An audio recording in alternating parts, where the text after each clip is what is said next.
তোমার বোন আজকে আবার আমার লিপস্টিকটা নিয়ে গেছে। জানি না কোথায় আসো, তুমি কত দূর বললে। এই ও তো বলো তুমি দিয়েছো নাকি ওকে? আমি দিয়েছি? আমি তো আর মুখই দেখতে চাই না। দেখো বৌদি, দেখতে না চাইলে চশমা পরে থাকো। দেখো, তোমারে দেখার জন্য আমি কান্নাকাটি করি না। ভালো না লাগলে পাড়া থেকে ঘুরে আসো। ওকে তো আমি একদিন একা পাই, তখন তোকে মজা দেখাবো। থামো থামো থামো তো, আমার তো দুই দিক দিয়ে আগুন লাগছে, নিচে উপরেও। বলছো তুমি কি আর ডিম ভাজিতে ভাত খাবে? তুমি আবার ডিমও ভাজতে পারো? তুমি যা ডিম ভাজো তো তা শক্ত ডিমের মতো থাকে তাই। ও, তুই আবার রান্নাও করতে জানিস? না, আমি তো খেতে জানি।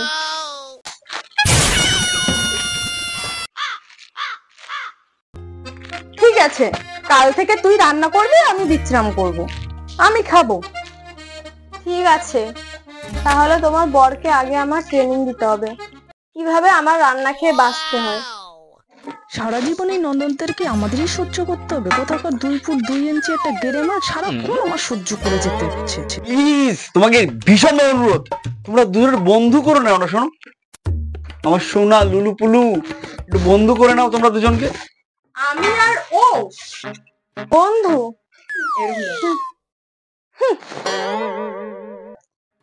প্লিজ তোমরা দুজন বন্ধু হয়ে দাও, আমি কিন্তু খুব ফাঁসা ফেসে গেছি, আমি পারবো না গো। ঠিক আছে দাদা, আজ থেকে আমি আর বৌদি বেস্ট ফ্রেন্ড। সত্যি বলছিস? সত্যি বলছো? মিথ্যে মনে হচ্ছে? না, এমনি জিজ্ঞাসা করলাম আর কি। কিন্তু আমার একটা শর্ত আছে। কি শর্ত? ঠিক আছে, তাহলে আজ থেকে তুমি আমার দাদাকে কথা শোনাবে না। ওকে, শোনাবো না, কিন্তু আমারও একটা শর্ত আছে। আবার কি শর্ত? বলছি। তাহলে আজ থেকে তুই আমার আর কোনো সাজার জিনিস চুরি করবি না।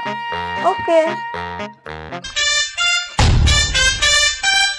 অবশেষে আমি একটা শান্তি পেলাম দুজন কাছ থেকে।